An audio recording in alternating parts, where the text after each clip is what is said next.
Hi, everyone. Welcome to the Psychology and Spirituality, a Bridge to a Better Life discussion. I'm your host, Marcia Trajano, and with me are my friends, Dr. Anahy Fonseca, Jussara Korngold, and Anne Sinclair. If this is the first time you're watching this podcast-like program, please note that our program called The Psychology and Spirituality has a series of weekly talks based on the works by Joanna de Angelis, and it offers the safe space for us to talk, to confront, to compare, to correlate, but most importantly, to expand our concepts of spirituality from a psychological lens. And it will do that so that it will help us to maybe get more insights or tips or even advice for our own way to lead a better life. But I want to say that last time we were together, we we discussed a movie as an example that will today go further. So, this deep analysis will go through, which is the idea of individuation, right? And I hope this is a way for us to quickly connect with a very simple way on quite complex ideas. But, anyways, we're here to talk about a path toward individuation. And those psychological concepts, I don't know, Anahy, it goes from archetypes, dreams, anima, animus. Oh, there's so many different concepts. So let's go ahead and try to get to them as we talk about what individuation is. If you have not seen our last episode, we're talking about a 1993 movie called Groundhog Day, and it's, as I said before, really good movie that will help us better understand some of those concepts. And before we start our conversation in earnest, I just would like to recognize our organizations that are sponsoring this program: AMI Brazil, the TV Mansão do Caminho, the United States Spiritist Federation, and International Spiritist Council. If you haven't done so, please hit subscribe. And if you'd like to know more about what we are, what we do, check us out at spiritist.us. As a refresher, in case you did not watch the movie or listen to our earlier episode, what is Groundhog Day? Well, in the US and Canada, there's a tradition that goes back to the late 1800s, and it's all about groundhog, right? This big size, cute little animal that is burrow, it stays in his burrow during winter, and it comes out and it looks Groundhog Day. It's usually the 2nd of February, and the animal will look, and if he sees his own shadow, right, it really means that spring will not come early, will be another 6 weeks before we move on from winter to spring. But this movie, quite clever, quite interesting, and list part of a list that is one of the movies that you cannot die without watching it. So, anyways, before I bring it to Anahy, I just want to say the plot, really simple, simply said, is a weatherman. His name is Phil Connors, a very cynical person, is asked to go for the fourth time to a little city. Let me see if I can pronounce it correctly. Punxsutawney in Pennsylvania, again on February 2nd, to film and talk about the weather prediction by this groundhog called Phil. And as he does that, he is caught in this everyday repetitive action for the day, and it's very interesting because we will see, if you haven't seen yet, this idea of how the cyclical notion of one day can lead to his, in this case, Phil, the weatherman, own process of individuation. But I would like to invite Dr. Fonseca to tell us about a little bit about this, and Jussara and Anahy, I'd love for you to ask us maybe some questions or any ideas on what is individuation. But Anahy, go ahead. Okay, hello everyone. So it's a pleasure to be here again with you, my good friends, and everybody who's watching us. So, just going back to some concepts, right? The concept, especially of individuation, that we are talking, using the example of the movie. Remember that we talked that Jung says that it's all about the development of personality, but not in a sense, only in a sense that we think about the ego, the center of our personalities, that we are growing through the life cycle, right? And learning things and adapting. This is one development of personality. But when we are talking about Jungian concept and the spiritist knowledge that we Jussara brings to us, and that we are talking here, putting everything together, spirituality and psychology, Mhm. we are talking about going deeper. Remember that we talked about the symbolism of the groundhog, that it was all about digging very deeply, right? And the movie is wonderful in this symbolism, because of course the groundhog has to dig deep, right? And our character Phil Collins, I think it's our Yes, there's yes. yeah, but Phil Collins is also a singer, right? I love him. I Yeah. love him. See, everything is connected ins- inside our mind. Lots of archetypes that you said, archetypes. So the artist, creativity, everything. It's not only about our egos, right? Our Mhm. egos have a lot of functions. Our memories, attention, our feelings, and a lot of functions. But when we talk about individuation, so the development of personality, but in a deeper sense, like the Mhm. groundhog, digging deeper, that it's also dealing with the concept that Jung talks about, the self, but it's Correct. Jung's self, right? That it would be the higher self, a deeper consciousness, or we should say a higher consciousness, that we could translate in an easier way as our spiritual consciousness, our higher self. Okay. And the spiritist knowledge talk a lot about, right, just that it's all about knowing ourselves in this deeper way, knowing ourselves as immortal spirits. So, putting everything together, when we talk about individuation, we would be talking about a development not only of the personality of the ego, our ego, and this personality, but our psyche, the whole of our personality, the soul. Okay, so the soul is the spirit reincarnated.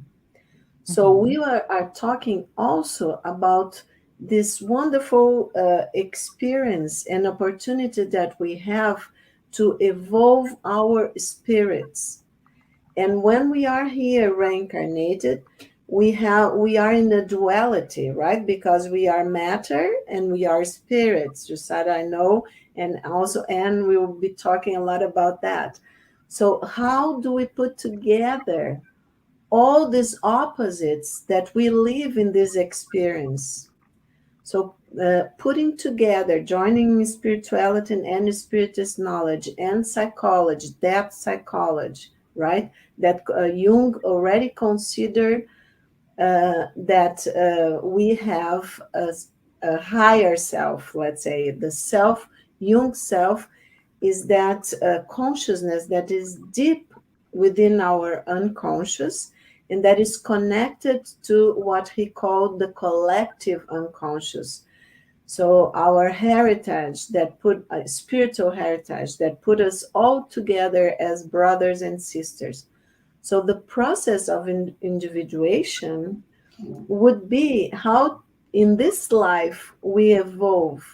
We do this putting everything together, our dualities, our forces, our spiritual potentials, our complexes, also in the sense of the shadow that we have been talking, and the persona, our social mask. So, all the dualities that we live when in this experience, we should grow in a sense with this experiences in this life towards a whole, towards a totality, putting, accepting everything that we are and integrating everything that we are, as Phil did many, many, I don't know how many days repeated, it was repeating itself. So, how many years that you calculated, right, Marcia? Yes, yes.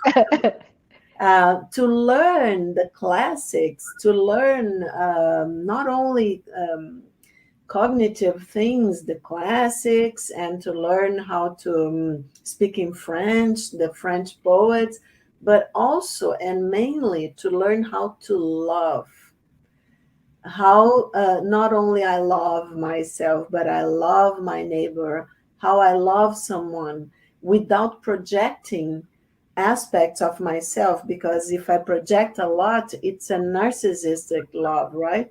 Because parts of me are on the other person.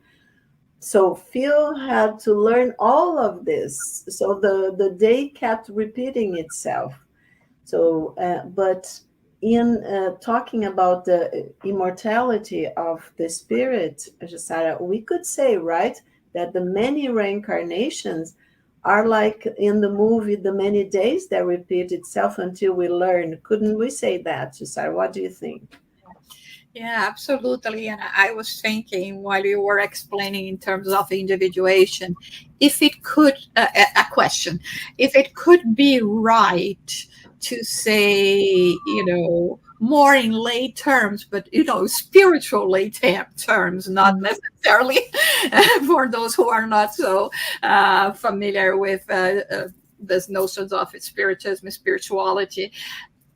If we could say that the process of perfecting oneself Mhm. as immortal spirits could be also or called the process of individuation, using the psychology terminology. I mean, it came to my mind that it seems that it's the same thing, because it's while I'm looking for this process of perfectibility and individuation, I'm going through this knowledge of myself, of accepting my flaws, my virtues. There is one thing that Joanna de Angelis says in this book, Life Challenges and Solution, that is very interesting. All individuals are the sum total of their past lives. And then she says that we all proceed from the same trunk, although we have different experiences, right? So do you say what would be okay? I mean, if I understood the idea of individuation correct, that it would be the same thing, perhaps the perfectibility, the process, or no, it's not there yet.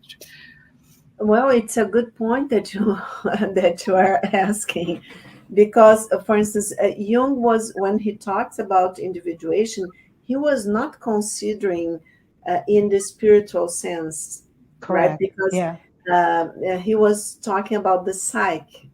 So here in this experience, and he says that, as we commented, I think last time, that the goal is not to overcome our personal psychology. So it's not to become perfect, but to become familiar with it, to accept, to know ourselves in a way that means acceptance and integration, and everything that I am, the good aspects and the bad aspects. So he says it includes a growing knowledge of one's unique psychology, psychological reality and unique psychology, including personal strengths and limitations, and at the same time, a deep appreciation of humanity in general. Because if I accept myself, I will accept the others, right? And I'm not going to judge and to criticize uh, others, because I'm, doing the acceptance of everything that I am, good and bad. But just that, I think the great knowledge that spiritual authors as Joanna de Angelis and other beautiful souls, spirits that send, communications through mediums, and the spiritist knowledge brings so much to all of us, is that then we are talking about Joanna de Angelis, as you brought, that this process of individuation, we could talk about the same reasoning, but in the spiritual, in our spiritual form, let's say, in our spirits, because it's the same thing as we say in science. In science, the forms repeat itself in nature, right?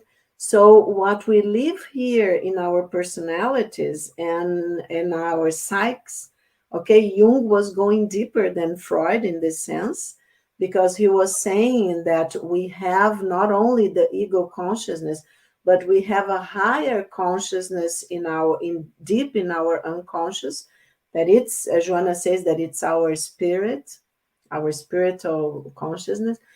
So he went further, but he was still talking about this life, about this process that we go through our life cycle. But Joanna brings this wonderful, expands, let's say, our vision of the process, because she says, okay, Jung's self is the spirit, and the same process of growth and the need to evolve towards a totality, right? Our spirit has this drive. So we are individuating as spirits, as you said. We are growing, we are evolving, and we are doing this. This is wonderful.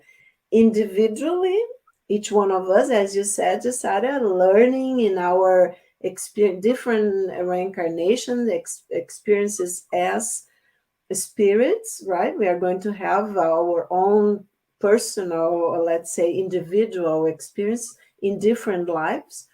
But at the same time, we are evolving together, because everything that we experience, since we are part of a whole, a totality, right? And a source of love that we call God. We are all his sons and daughters, all manifestations of um, this transcendent one, of course. So we are evolving, and we are bringing to this totality our own experiences as spirits. So as we evolve as spirits from the atom to the archangel, right? The question of the spirit's book, we are also evolving the totality that we are.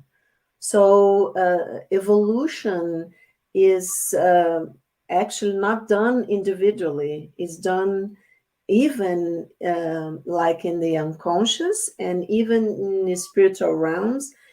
it's all together. That's why we have to learn to love ourselves as our neighbors, because we are together in ways that we can't even imagine, and evolving together. So everything that I learn, if we think about Jungian concepts in the collective unconscious, okay, for our psyche, in our experience, everything that I learn, I share with all of you.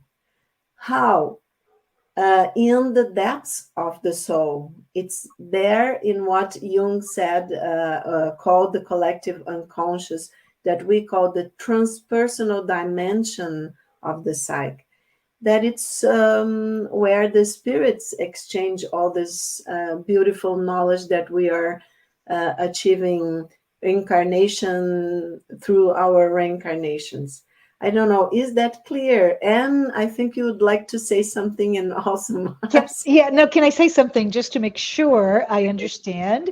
Because there's a lot unpacked here, right? So the idea here is the path toward individuation, which is individual, but impacts the collective. How? Through the collective unconscious.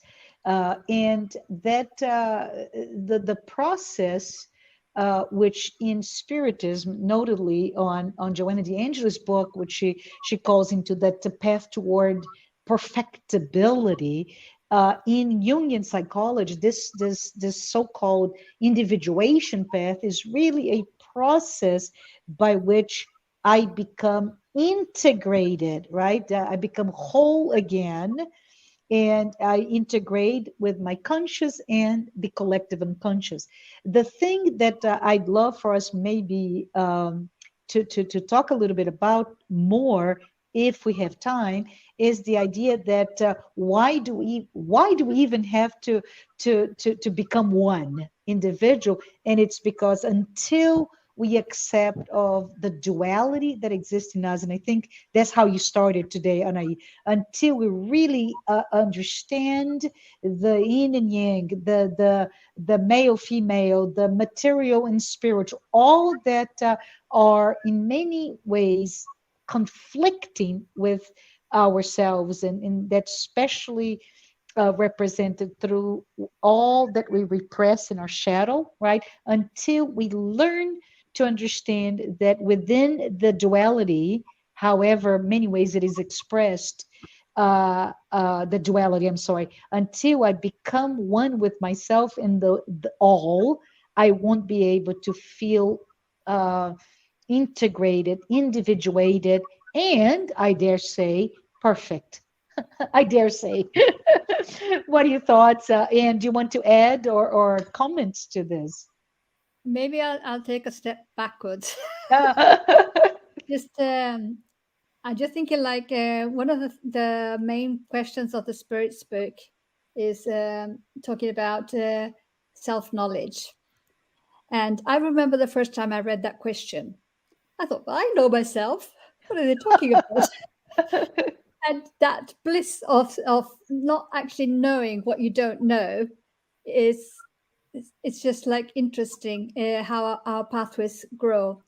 But one of the things of being in the world of duality, of day and night and male, female, good and bad, is because we learn through being exposed to duality. So when we are exposed to the night, we experience what it is, the lack of the sun. When we're exposed to the sun, we also think about what it's like to be in the dark or under the moon. I remember once a friend of mine was, from a philosophical point of view, was saying, let me show you a picture. I don't have a picture here to show, but you can all very well visualize.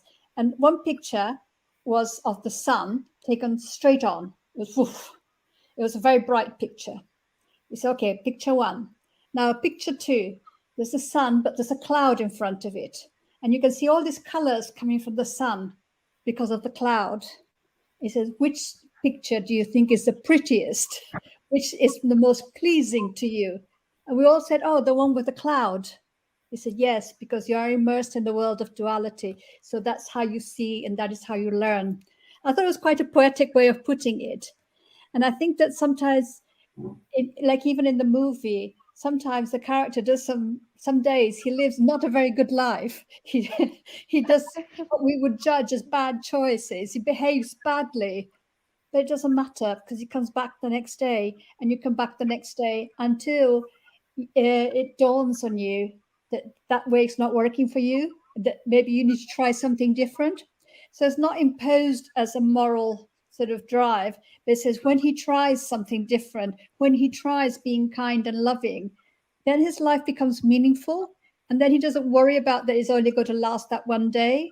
I think it's quite interesting because most of us perhaps have a lot of maybe the way we were brought up, in which we repress the things that we think are bad or negative about us. And we don't even want to look at them in the mirror. We just want to hide them quickly before anybody might notice that we have those impulses in us. And then we don't know ourselves anymore because we've hidden that part of ourselves. And we think it's something bad and we are afraid of it coming forth. But what do the spirits say, and what does Jung say is our unconscious, those things that are under the carpet, are moving us, and they will be coming out, whether we like it or not. So boom, they come out in the middle of a situation and we go shock, horror, what even happened there? How did I behave in that way? Because we don't really know or accept our own drivers that are behind the carpet. So when it's talking about self-knowledge, it is a life. It's not the job of a life, but little by little, bit by bit, whenever we have impulses and things, we can just stop and think, what was interesting?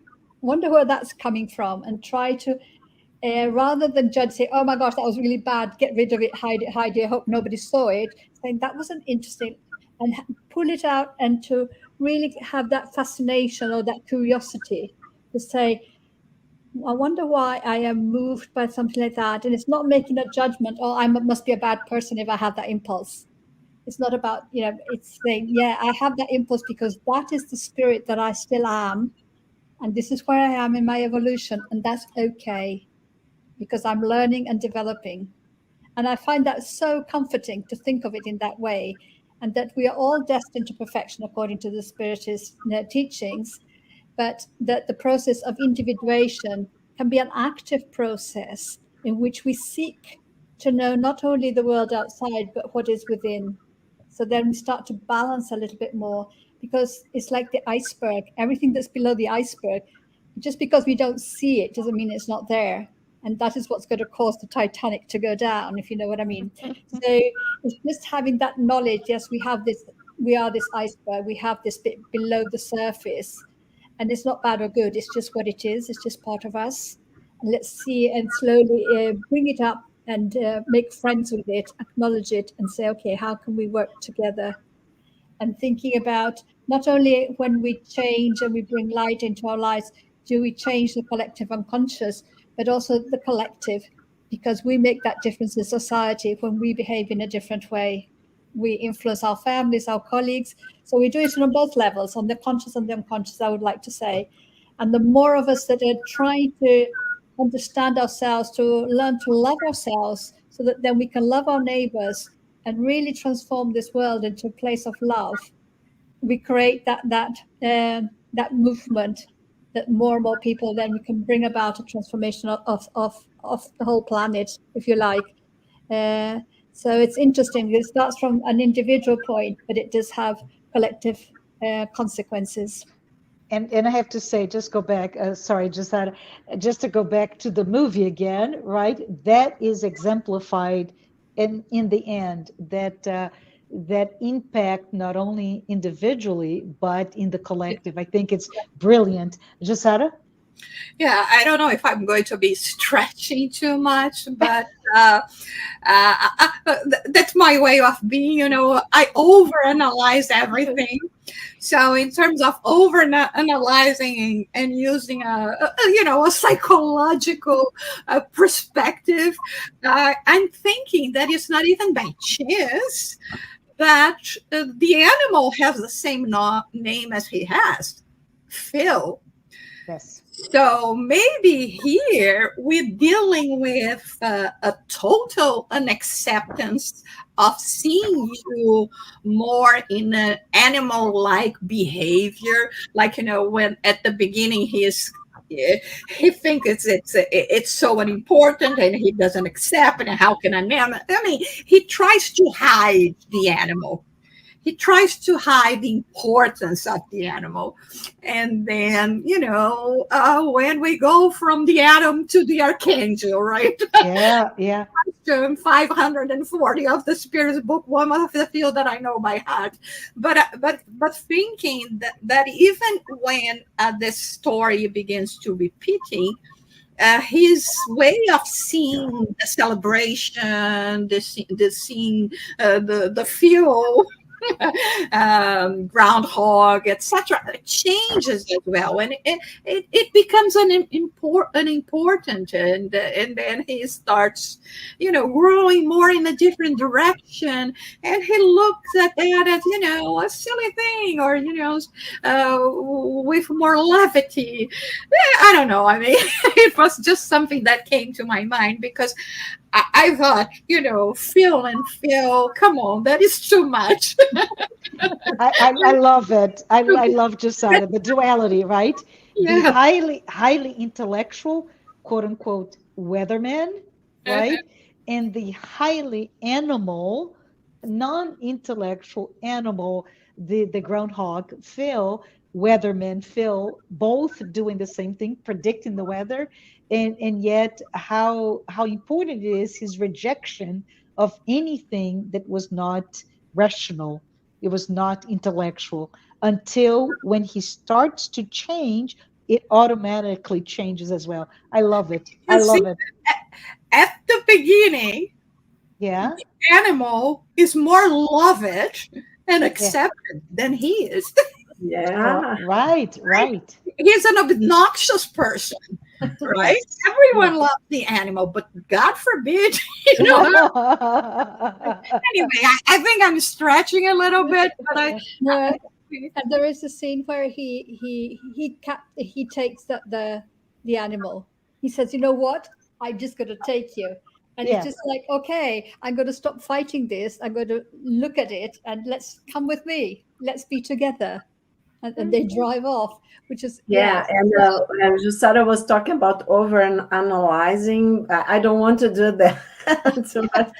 But if you thought about remembering that this scene that Anne just talked about, when he said, "Okay, so I will have to end this." It's the first time that he tries to kill himself, right?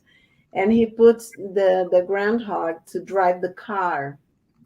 So it's very symbolic because the car is, we can think of one of the symbols is how we are dealing with our lives, okay?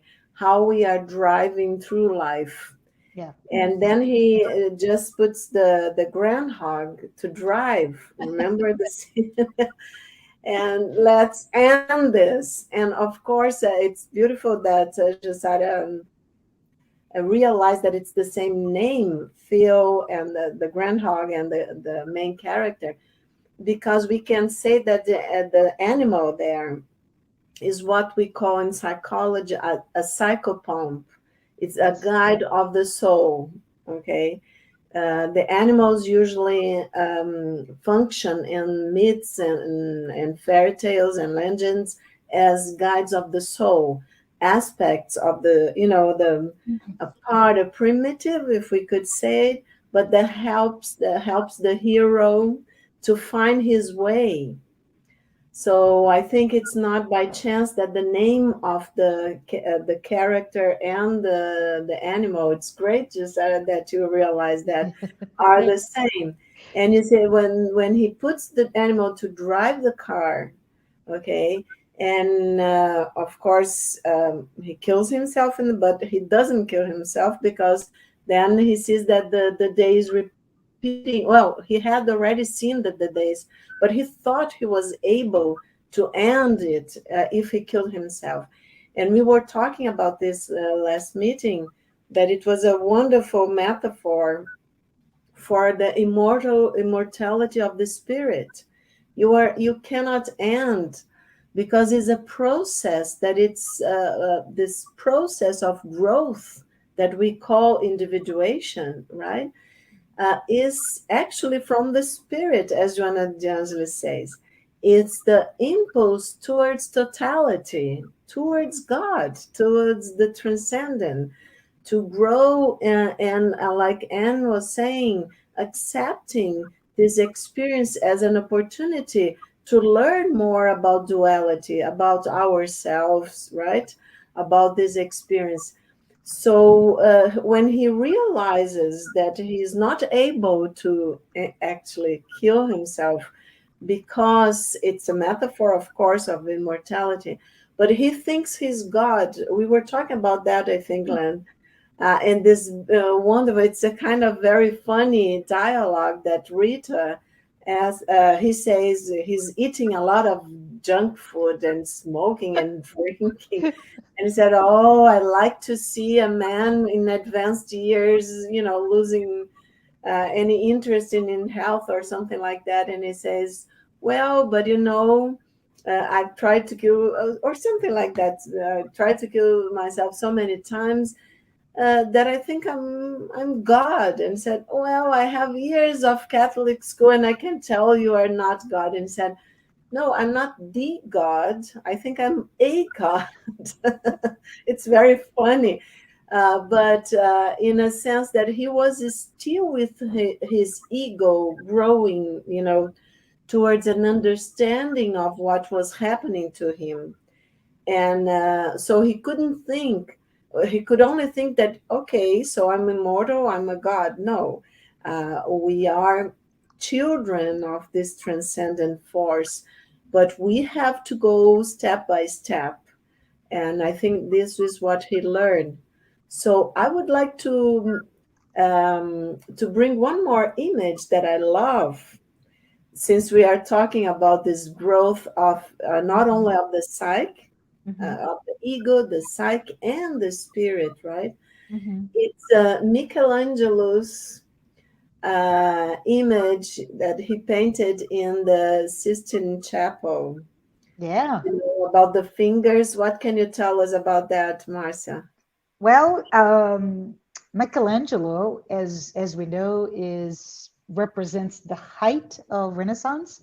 So he created, or he did this fresco in the early part, about 4 years it took him in the 16th century, and he painted the several frescoes. It's beautiful, but the main one, the middle one, where everybody looks and is so symbolic into and very much being portrayed in so many different movies and things, right?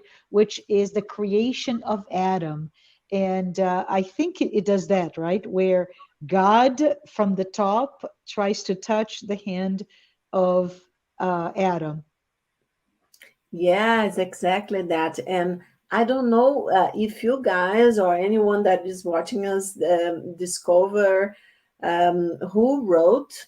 I don't know. I received that in the sentence that I'm going to read to you Mhm. in a group in the WhatsApp, I think. And I thought it was great because it's all about what we are talking. Look what somebody wrote. "Do you know why the fingers of God and Adam don't touch in Michelangelo's famous work on the ceiling of the Sistine Chapel? In the work, God's finger is stretched to the maximum, but Adam's finger has the last bone, right, contracted. The sense of art is to explain that God is always there, but the decision to seek Him is man's. Mhm. If man wants to touch God, he will need to stretch his finger, but if he doesn't stretch, he can spend a lifetime without looking for Him. The contracted last part of the finger, of Adam's finger, represents free will." So Beautiful.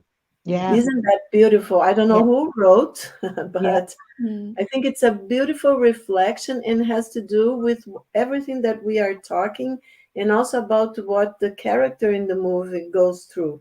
He was not looking through what we can call this transcendent part of life, right? He was not paying attention. He was only in the ego and his, his desires, his needs, but what he was not looking for this kind of love that accepts everything, the love that Jesus says that we should have for ourselves and for our neighbors and for the transcendent one, because it's the love that makes us try to get to know us, like Anne was, know us really deeply and accept us.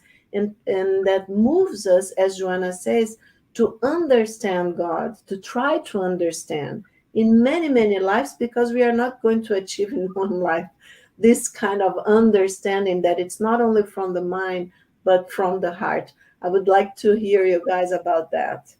Jussara? Yeah.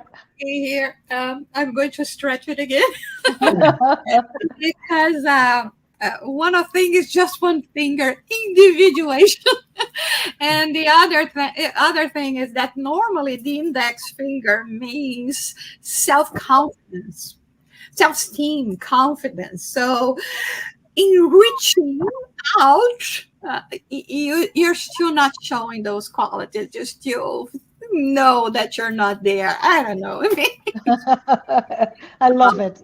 this whole thing. No, I love it. I love Jussara, right? So from the image that is such an iconic image and that you brought to us, I think it really can give us a point about the idea that at the end of the day, and it may take 10,000 days in the case of Groundhog Days, or 10,000 lifetimes in our cases as souls in our path toward of our own individuation.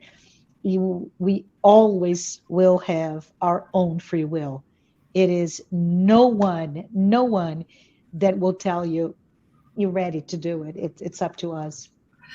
In a way, thinking about all this time, also, I think we can make a relation with the cycle of acceptance, Yes. right? The whole thing goes through that as well. This cannot be happening to me, and depression, and rebelliousness, and analyzing, and finally going into terms with that. And yeah, so that's another image that came to my mind. Awesome. Yeah. And I think, And yeah, I yeah. think that the issue of free will and that everybody has their time, and that like you can do it as long as you like till you get there. It's okay. It's that's your journey, and so people are very concerned with the progress of others, like trying to open the eyes of your rest of your family or your friends. No, let them be. You do your job, and by your own transformation, that might stimulate them. But it's just moves the focus completely away from what we like traditionally were brought up to follow. And I think it just makes love possible when we start to look. I just want to say, because when he says, "Oh, I'm a god," not the God, but a God, it just came to my mind the passage in the Gospel where Jesus says, "You are gods. Everything I do, you too can do." And say, well, when we say we are gods, meaning that we are from the universe, that we are much more than this animal body that we are using, and we are very grateful for to have the opportunity to interact in the world, have the experience of duality. But yeah, in a way, we are from the heavens. We are gods as well. And when we bring that up, just the possibilities multiply, and it makes life very exciting. It doesn't matter if you're the janitor in a school, or if you're the headmistress, or if you're somewhere in between. your job on earth is your job on earth, but you can have a whole different view of what your spiritual development is while you're on earth, and your life can take on a completely different meaning. I just find that so liberating that Awesome. that we can be looking at our life from this different perspective. I love it. Thank you. Thank you, Anne. Thank you, Jussara. Anahy, we are at the end of our time together. So maybe you want to give our final words regarding individuation and this process of acceptance. Yes, I think we are, our conversation here today gave an example of learning together. And I like very much what you guys said and what Jussara, Marcia, and Nan said, and especially remembering the fact that we co-create our reality. When Anne said about being gods, in a sense, that being part of this transcendent force that creates everything, and that we are also create our reality. So, and about free will that you guys were talking about, and that the movie expresses in a way, and that the image of the fingers of Adam, right? Like, do I touch or not touch, as Jussara said? Do I stretch and touch or not? So it's free will, and we can decide. And also the speed that we want to do it, right? If it's too fast, if we feel for some reason that we are a little depressed or anxious, we shouldn't be afraid of this kind of symptoms or feelings, and we should just try to hold them, to be with them, to understand them, and be sure that they are leading us to some place, and this place is our personal experience of knowledge of ourselves and of the world and of humanity in general. So it's a beautiful place. There's no way we are going to get lost, or we are going to, because the process is of growth. It's an evolutionary process. So thank you so much for this conversation, and being with you is always a pleasure. Thank you. I have one more thing to say. And you made my day today. Not only I normally like to think, especially when things are not that okay, that I'm a child of God. But now I'm going to begin to think as well, I'm also a God. And I'm a God as well. Absolutely.